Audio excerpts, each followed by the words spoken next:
Hey y'all, I'm making another video. It's cool outside over in Carlsbad because they're very close to the beach. So I thought I would take this opportunity to go ahead and make another vehicle. Excuse me, video. First of all, I forgot I have on my newest pink t-shirt. I don't think you guys can see what it says, but it says, do something fun today. Thank you, sweetie. Now, what I'm going to do is talk to you about living in your vehicle versus living in an apartment. The good, the bad, and the ugly. First of all, the good. The good, of course, is climate control. Right now, with the 100-degree temperatures, that's like really important, you guys. You can stay cool in your, not in your van, but during hot weather. It's just a challenge, and I talked about that before. So there's climate control. There's rolling out of a full-size bed, and that's what size I have. It's a full size, which is plenty big for me. That's like 54 inches wide compared to 23 inches. So that's a big plus. Let me see. Yeah, rolling out of that bed to take a shower is a definite plus. That's more important to me than having a kitchen. As you guys know, I used to live off fast food.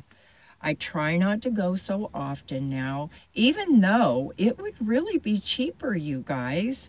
I mean, if you do the math that I can spend $2.50 for a meal at a fast food place, unless you're going to eat beans and rice every day for every meal, you're not going to be able to buy groceries for that amount of money.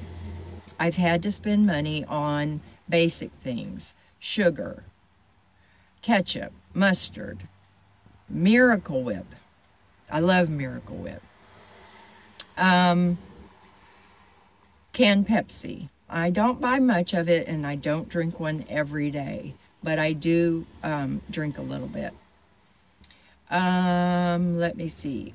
So having a kitchen, that's kind of a plus. I mean, it would be more of a plus for some of you than it is for me, but I would count that as a plus. Let me see. Having a little more room to spread out in, I guess that's a plus. Having someone to hang out with and visit with, that can be a plus. What else is a plus? Oh, having a laundromat right in the building, which for us is upstairs, and there's an elevator. I guess that's a plus. It's a laundromat, I guess you could call it, because there are many washers and many dryers. Okay, so that is a plus, but it's kind of the same as going to a laundromat out in public, except that it's easily accessible and you don't have to go outside. What else is a plus? I can't count the swimming pool. I don't do swimming pools. I don't swim. I haven't had a bathing suit in probably 35 years. They have a wonderful gym. I don't use the gym. I have a membership. I don't even use that gym. It's also in a separate building. It's not like, if it were in our same building, and not down the street, I might use it a little bit. But having to go outside and go down the street and all of that, you know, call me lazy.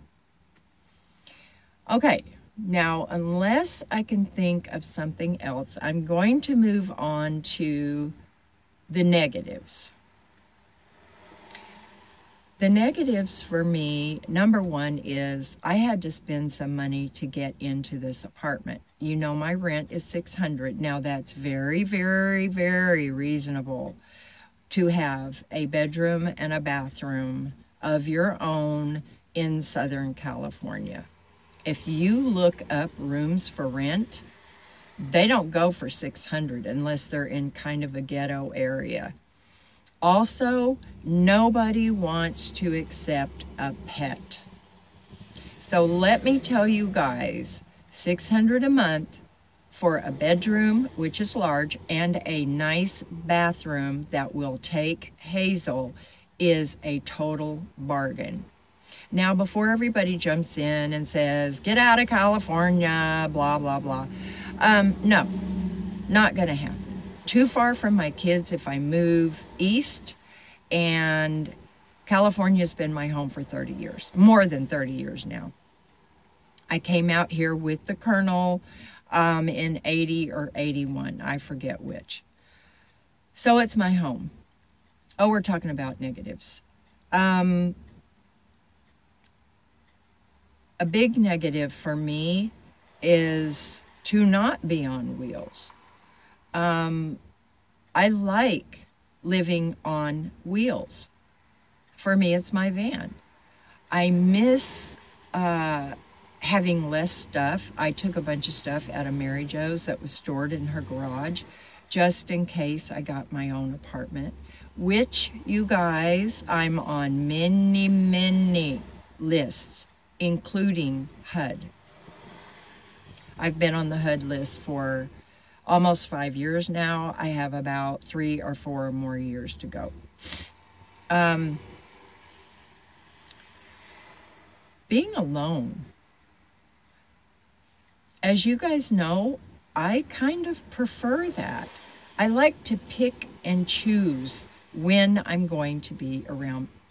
Why is my nose? Oh, allergies are bad today. I like to pick and choose when I want to be around people.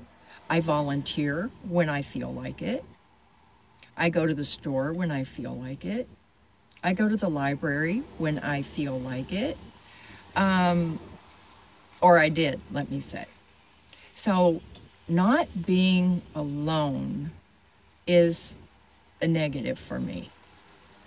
I miss the tininess and the coziness of Tank. Let me see what else.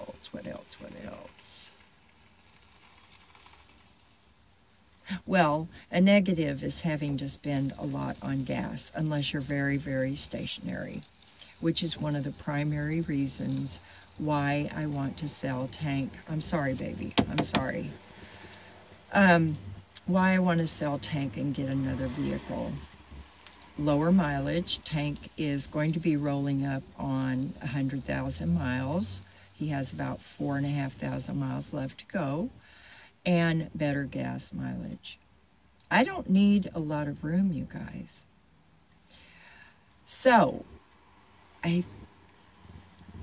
think I've covered it. The good, the bad, and the ugly. And I want to address this. Someone, I don't know if we can call them a troll or not, said, "Oh, wow, now she wants money." I don't need money for a new vehicle. If I can get a decent price for Tank, I will take that money, purchase another inexpensive, or at least, you know, pretty inexpensive van, leaving myself enough money for tags, registration, and anything else I might need. So that's about it for this video, you guys. I hope I've covered it. As always, if you have any questions, put your question mark in the front of your comment, and I will do my best to answer it. Now, for my next video, I will be happy to do another Q&A, question and answer video. So please put your questions. in this response to this video, and please put your question at the beginning, the question mark. That way I can jot them all down and address them. Again, you guys do something fun today. Bye now.